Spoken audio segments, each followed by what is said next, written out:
السلام علیکم ورحمۃ اللہ وبرکاتہ۔ دوستو، آج کا میرا موضوع ہے مسلمان کو گالی دیتا ہے، آخر کیوں؟ گالی دینے والے شخص سے آپ پوچھئے، کیا آپ اللہ سبحانہ و تعالیٰ کو مانتے ہیں؟ وہ بولے گا ہاں۔ واہ! پھر آپ اس سے پوچھئے، کیا محمد صلی اللہ علیہ وآلہ وسلم کو مانتا ہے؟ وہ بولے گا ہاں۔ واہ! لیبل تو آپ نے بڑا اچھا لگایا ہے۔ پھر آپ اس سے پوچھئے، قرآن مجید کو مانتا ہے؟ وہ بولے گا ہاں۔ پھر آپ اس کو تیسری بار بولیں، واہ! پھر ایک بار آپ اس سے پوچھیں، کیا آپ مسلمان ہو؟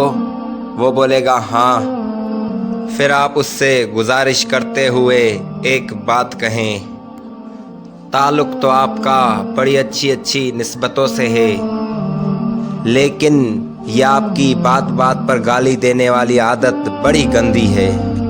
بھائی، کیا آپ اللہ کو راضی کرنے کے لیے اور محمد صلی اللہ علیہ وآلہ وسلم کی پیروکاری کرنے کے لیے یہ گندی عادت گالی دینے والی چھوڑ نہیں سکتے؟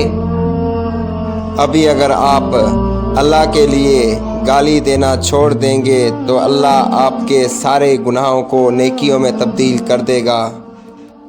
ہمارا معاشرہ بھی پھر آپ سے محبت کرنے لگے گا۔ اللہ بھی آپ کو 5 وقت نماز پڑھنے کی توفیق دے دے گا۔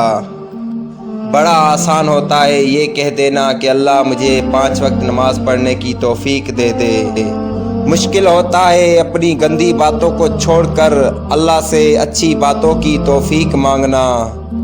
جب آپ گالی دینا چھوڑ دیں گے تو آپ کے بچے بھی آپ سے محبت کرنے لگ جائیں گے۔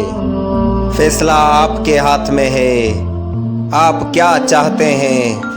میرا تو یہ کام تھا میں آپ کو بتا دوں، گالی دینا ایک شروعات ہے جو بہت سی بیماریوں کو اپنے ساتھ لاتی ہے۔ پہلی بیماری اللہ سبحانہ و تعالیٰ کی نافرمانی جو شیطان کرتا ہے۔ دوسری بیماری قرآن مجید کی خلاف ورزی۔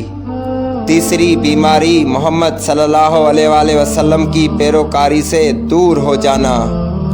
پھر میں آپ سے ایک گزارش کرتا ہوں کہ آپ گالی دینا چھوڑ دیں، کیونکہ اللہ کو ماننے کے بعد، محمد صلی اللہ علیہ وآلہ وسلم کو ماننے کے بعد بری عادتوں کو چھوڑنا فرض ہو جاتا ہے۔ بری عادتوں کو چھوڑنا صحابہ کے نزدیک پانی پینے کے جتنا آسان تھا۔ ہم بھی اسی نبی کو مانتے ہیں، اسی لیے ہمارے لیے بھی آسان ہے صلی اللہ علیہ وآلہ وسلم۔ میں امید کرتا ہوں پھر کبھی آپ گالی نہیں دیں گے۔